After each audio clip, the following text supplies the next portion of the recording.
Welcome to me ఇంటి వంట.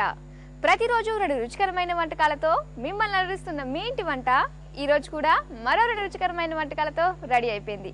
ఈ రోజు మనం బంజారా హిల్స్ లో ఉంటున్న పద్మ గారి ఇంటికి వచ్చాం. మరి వెళ్ళి ఆవిడ ఏ వంటకాలు పరిచయం చేస్తారో అడిగి తెలుసుకుందాం. మరి వెళ్దామా? పదండి.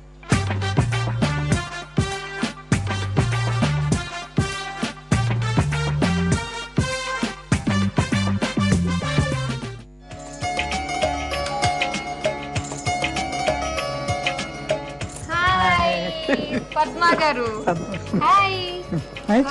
Thank you. నీలాగే ఉన్నాయి ఫ్లవర్స్ కూడా. పద్మా గారు, మీ చేతి వంట నాకు రుచి చూడాలనిపిస్తుందండి. పదండి. ముందుగా మాకు ఏ వంటకం పరిచయం చేస్తారు మీరు? సేమియా స్వీట్. సేమియా స్వీట్ కేక్. కేక్.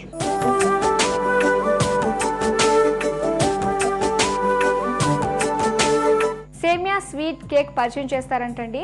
సో దానికి కావాల్సిన పదార్థాలన్నీ మీరు కూడా నోట్ చేసేసుకోండి. నేను కూడా ఎలా చేయాలో తెలుసుకుంటాను.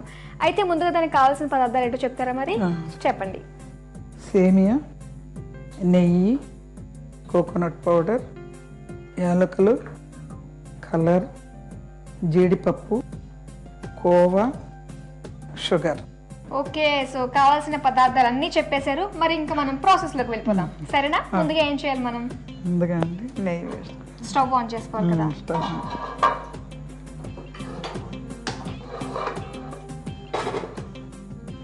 నెయ్యి వేస్తున్నారు ముందు. నెయ్యి వేసుకుంటాం.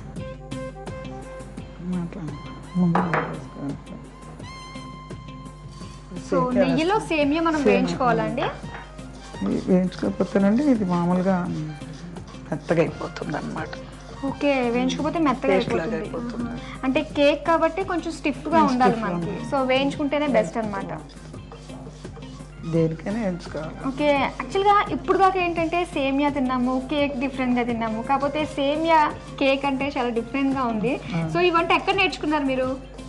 ఇది నా ఐడియాతో చేసింది. అవునా అండి?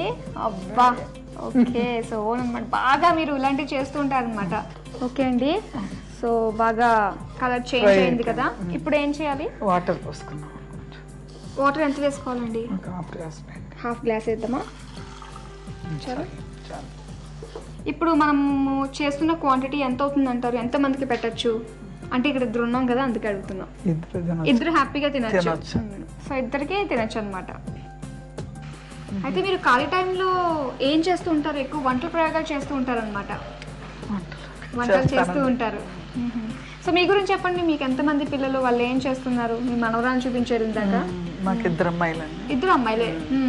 పెద్ద పాప డాక్టర్. చిన్న పాప ఇంజనీర్. స్టేట్స్ లో ఉంటారు. ఇంకో పాప పుడితే ఏం చేద్దరు? అసలు వద్దనుకున్నాం. అవునా? ఒక పాప డాక్టర్, ఒక పాప ఇంజనీర్, ఇంకొక పాప పుడితే లాయర్ ఏమో కదా. బాగుంది. లేదండి, నా ఐడియా కలెక్టర్ ఉండేది. కలెక్టరా? చిన్న పాపనే ప్రిపేర్ అయింది కానీ మ్యారేజ్ వల్ల ఓకే బ్రేక్ అయ్యాల్సి వచ్చింది అనమాట. ఇంకా మీ మనవరాలు ఉంది కదా, మీ మనవరాలు పేరేంటి? త్విష అండి. త్విష, దాని మీనింగ్ ఏంటంటారు? బ్రైట్. బ్రైట్. ఓకే, చాలా బ్రైట్ గానే ఉంటుంది కూడా. వాటర్ వేద్దామా? కొంచెం.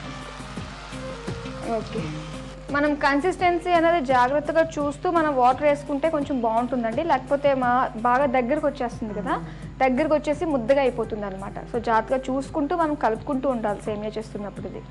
ఓకే, మరి ఫస్ట్ టైం మీరు ఇది చేసినప్పుడు కుదిరిందండి బాగా? ఫస్ట్ టైమే. మీకు ఎలా అనిపించింది అసలు కేక్ చెయ్యాలని సేమియా తోటి? అంటే ఎప్పుడు సేమియా పాయసం చేస్తారు, అది కొంచెం ఆరేటప్పటికి దగ్గరగా గట్టిగా అవ్వటం చూసాం. ఓకే, దాన్ని బట్టి కొంచెం నెయ్యి ఎక్కువ వేస్తే కొంచెం ఎక్కువసేపు ఉంచితే ఎట్లా వస్తుందని ఒక ఐడియా, కొత్త వంటకాన్ని సృష్టిస్తుంది అనమాట. సో అలా వచ్చింది. సో మీ ఐడియాతో మొత్తం ఇవాళ జీ తెలుగు ప్రేక్షకులందరూ కూడా ఇంట్లో చేసుకునేలాగా ఈ వంట పరిచయం చేస్తున్నారు అందరికి. ఇప్పుడు మనం షుగర్ వేద్దామా? ఒక కప్పు షుగర్ వేసుకుంటాం. స్వీట్ తినేవాళ్ళు ఇంకోటి ఎక్కువ వేసుకున్నా పర్లేదు. అంటే ఇప్పుడు మనం కోవా కోకోనట్ పౌడర్ వేస్తున్నాం కాబట్టి కొద్దిగా షుగర్ వేసుకోవచ్చు. అది మీరు ఇంట్లో తయారు చేసుకున్న కోవాలా అనిపిస్తుందండి? అవునండి, ఇంట్లోనే తయారు చేసుకున్నారు కోవా. ఓకే, సో సేమియా కోవా కాంబినేషన్ చాలా రేర్. విడివిడిగా తింటాం, కాకపోతే రెండు ఒకే దాంట్లో 3 కేక్ కూడా ఉంది మనకి. ఓకే, కొంచెం కోవా వేసుకుంటే సరిపోతుంది. ఇప్పుడు కొంచెం coconut powder. Coconut powder. Coconut powder వల్ల ఇది వేయడం వల్ల యూజ్ ఏంటంటారు? టేస్ట్ కొంచెం. టేస్ట్ వల్ల. ఓకే. కొబ్బరి టేస్ట్ అంటే ఇంకా గట్టి పడడంలో కొంచెం హెల్ప్ చేస్తుందేమో కదా. కలర్ కొంచెం వేసుకుంటే సరిపోతుందండి. కొద్దిగా కొంచెం చాలు కలర్. సో ఈ కలర్ కూడా మనం యూజ్ చేసుకుంటుంది ఎందుకు అంటే మనకి లుక్ వైజ్ అనమాట. సో చూడడానికి బాగుంటే తినడానికి కూడా బాగుంటుంది కాబట్టి దగ్గర పడిందండి బాగా. అండ్ కలర్ కూడా చూస్తుంటే చాలా టెంప్టింగ్గా ఉంది. లాస్ట్లో డ్రై ఫ్రూట్స్ మనకి ఎన్ని కావాలంటే అన్ని వేసుకోవచ్చు కదా. మనం జీడిపప్పు వేయించుకున్న జీడిపప్పు ఉంది, సో అది వేసుకుంటున్నాం. ఇప్పుడు కొంచెం ఇలాచీ పౌడర్. ఓకే, ఇలాచీ పౌడర్. ఏ స్వీట్లో ఉన్న కంపల్సరీ ఉండాల్సింది ఇలాచీ మనకి. మీరు ఎక్కువ ఏం తింటారు? స్వీట్ తింటారా, హాట్ తింటారా? ఏదైనా తక్కువేనండి. ఏదైనా తక్కువ, లిమిట్గా తింటారు. కానీ ఒక ఏజ్లో తిన్నంత బాగా మనకి ఏజ్ పెరుగుతున్న కొద్దీ ఇంట్రెస్ట్ తగ్గిపోతుంది కదా. ఇప్పుడు అదే అనిపిస్తుంది, ఎక్కువ ఎందుకు తినాలా. సో స్టవ్ కూడా ఆఫ్ చేసుకున్నామండి. సో మన సేమియా కోవా కేక్ రెడీ అయిపోయింది. సో ఇక మనం సర్వింగ్ బౌల్లోకి తీసుకుందామా? లాస్ట్లో కొంచెం నెయ్యి వేస్తున్నారు. నెయ్యి బాగా తింటారా మీ ఇంట్లో వాళ్ళు? ఇప్పుడు అందరూ తగ్గించుకుంటున్నారండి, ఇలా ఏదైనా చేసినప్పుడు వాడతారు. మీ ఇంటికి విందుకు వచ్చిన వాళ్ళందరికీ ఇలా నెయ్యి ఎక్కువ వేసి శుభ్రంగా పెడతారనమాట. అమ్మ బాబోయ్ కష్టమండి. ఇలా వేసి అంతే. వావ్, మంచి ఫ్లేవర్ వస్తుంది నిజంగా. అండ్ దీని స్మెల్కే చాలా టెంప్టింగ్గా ఉందండి. అండ్ కలర్ కూడా అలాగే ఉంది. మనకి ఎంత దలసరిగా కావాలంటే అంత దలసరిగా వేసుకోవచ్చు. ముందుగానే మీరు పీసెస్ కట్ చేసేసుకోవాలి అన్నారు కదా. కొంచెం అట్లా కటింగ్ పెడితే తర్వాత పీసెస్ తీయాలంటే కొంచెం టైం కావాలి. అంటే కాసేపు ఆరాలన్నమాట. అయితే ఈ లోపల మీ హాబీస్ ఏంటో చెప్తే కూడా బాగుంటుంది. హాబీస్ అంటే ఎక్కువ పేపర్ చూస్తానండి. పేపర్ చదువుతారు. కరెంట్ అఫైర్స్ అంటే బాగా ఇంట్రెస్ట్ అనమాట. టీవీ చూస్తూ ఉంటారా? టీవీ తక్కువే అండి. తక్కువ. సో పేపర్ అనమాట. పుస్తకాలు ఫ్రూట్ అయిపో మీరు. ఎక్కడ పేపర్ కనిపించినా ఎక్కడ వదలరు అనమాట. ఇంకా చదివేయడమే అంత ఇష్టం అనమాట. అయితే ఖాళీ టైం దొరికినప్పుడు ఎలాగో పిల్లలిద్దరికి పెళ్ళిళ్ళు అయిపోయినాయి అన్నారు. కానీ మా పెద్ద పాప బాబుని ఇక్కడే ఉన్నాం, చూసుకుంటున్నాం. ఇక్కడే ఉంటారా వాళ్ళు? ఓకే. సో వాళ్ళ జాబ్ టెన్షన్స్ అన్ని పిల్లలతో నాకు టైం పాస్ అయిపోతుంది. మీరే చదివించడం అంతా మీరే చేస్తుంటారు పిల్లల్ని. అమ్మమ్మ దగ్గరకు వస్తే పిల్లలకి మరీ గారాబం పెరిగిపోద్ది మమ్మీ వాళ్ళ దగ్గర ఉండేదానికంటే. సరే, ఇది అంతవరకు చిన్న చూద్దామండి. ఇప్పుడు మనం కట్ చేసుకోవాలంటారా? స్పూన్తో చేయాలా? చూడండి, మీరే చేయండి మీ చేతితోటే.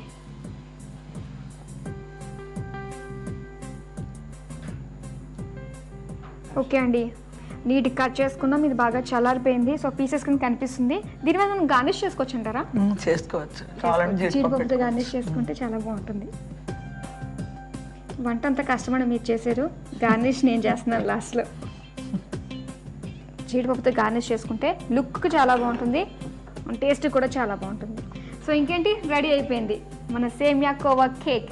మరి ఇంకేంటి అండి ఆలస్యం? టేస్ట్ చూడాలంటారా? సేమియాలా సాఫ్ట్గా, కోవాలా కమ్మగా, చాలా అంటే చాలా టేస్టీగా ఉందండి. సో మన వ్యూయర్స్ కూడా చెప్దాం ఎలా ప్రిపేర్ చేసుకోవాలో. ఖచ్చితంగా వాళ్ళు కూడా ప్రిపేర్ చేస్తారనుకుంటున్నాను. సో వ్యూయర్స్ చూసారు కదండి, ఈ రెసిపీని ఎలా ప్రిపేర్ చేసుకోవాలో. చాలా టేస్టీగా ఉందండి. ఖచ్చితంగా ఇది మీరు కూడా ప్రిపేర్ చేసుకోండి. అయితే దీనికి కావాల్సిన పదార్థాలు, తయారు చేసే విధానం మరోసారి చూద్దాం. సేమియా కోవా కేక్ తయారు చేసుకోవడానికి కావాల్సిన పదార్థాలు: సేమియా, జీడిపప్పు, నెయ్యి, రెడ్ కలర్, కోవా, కొబ్బరి పొడి, యాలకులు, చక్కెర. తయారు చేసే పద్ధతి: స్టవ్ ఆన్ చేసి కడాయి పెట్టుకుని కడాయిలో నెయ్యి వేసి సేమియా వేయించాలి. తర్వాత కొన్ని నీళ్లు పోయాలి. కాసేపటి తర్వాత మరికొన్ని నీళ్లు పోసి కలుపుకోవాలి. కాసేపు వేగిన తర్వాత తగినంత పంచదార వేయాలి. తర్వాత కోవా వేయాలి. ఆ తర్వాత కొబ్బరి పొడి వేసి బాగా కలపాలి. కొద్దిసేపటి తర్వాత కొద్దిగా కలర్ కూడా వేసుకోవాలి. కాసేపటి తర్వాత ఇలాచీ వేసుకోవాలి. చివర్లో కొద్దిగా నెయ్యి వేసుకోవాలి. రెడీ అయిన స్వీట్ ని సర్వింగ్ ప్లేట్ లోకి తీసుకుని ముక్కలుగా కట్ చేసుకుని జీడిపప్పుతో గార్నిష్ చేసుకుని సర్వ్ చేసుకోవాలి. అంతే, సేమియా కోవా కేక్ రెడీ. మీ ఇంటి వంటలో అన్నపూర్ణమ్మ గారు ఏ చిట్కా చెప్తారో చూద్దాం. అబ్బబ్బబ్బా, మానసికంగా చాలా ఒత్తిడిగా ఉంది. ఏమిటో తెలియదు, అదేమిటో చెప్పలేనంత ఇబ్బంది. ఈ ఇబ్బందిని అధిగమించాలి అంటే కొంచెం యోగా చేస్తే మంచిది అంటున్నారు నిపుణులు. యోగా చేసినందువల్ల ఏమిటి మంచిది అని ఆలోచిస్తున్నారా? చాలా మంచి ఉందటండి. కార్టిసోల్ అనే హార్మోన్ విడుదలవుతుందట మానసిక ఒత్తిడి పెరిగితే. కాటాకోల్మైన్స్ అనే హార్మోన్ కూడా విడుదలవుతుందట. ఇవి రెండిటి వల్ల మనం ఊహించని రీతిలో దుష్పరిణామాలు కలిగే ప్రమాదం ఉందట. అందుకని ఒక హాఫ్ అన్ అవర్, కుదిరితే 1 అవర్, కుదరలేదనుకోండి ఒక హాఫ్ అన్ అవర్ అయినా సరే యోగా చేసామనుకోండి కొంచెం మానసిక ప్రశాంతత వస్తుంది. కాబట్టి ఈ కార్టిసోల్ అనేది, ఈ కాటాకోల్మైన్స్ అనేది ఈ హార్మోన్లు విడుదల కావు. వీటి వల్ల మనకి దుష్పరిణామాలు కూడా రావు. వీటి వల్ల ఏమిటి వస్తుంది? డయాబెటీస్ వచ్చే ప్రమాదం ఉందట. ఈ కార్టికోల్మైన్స్ అనే దానివల్ల ఈ గుండె జబ్బులు వచ్చే ప్రమాదం ఉందట, రక్తపోటు అన్నమాట. ఈ రెండింటి నుంచి తప్పించుకోవాలి అంటే పెద్దగా కష్టపడక్కర్లే. ఒక హాఫ్ అన్ అవర్, ఒక 30 గంట, 1 గంట యోగా చేయగలిగామనుకోండి చాలా టైం ఉంటుందండి. 24 గంటల్లో ఏం చేస్తాం మనం? ఏదో 1 గంటలో యోగా. ఆ పొద్దునే చేయాలనేం లేదు, ఈవినింగ్ అయినా చేయొచ్చు, మార్నింగ్ అయినా చేయొచ్చు. యోగా చేశారనుకోండి ఒక చిన్న ప్రశాంతత మనకే తెలియకుండా మనకు దొరుకుతుంది. దానివల్ల ఈ జబ్బులకు దూరంగా ఉండొచ్చు అని నిపుణులు చెప్తున్నారు. మీరు ప్రయత్నం చేయండి, ఆ తర్వాత మీకే తెలుస్తుంది.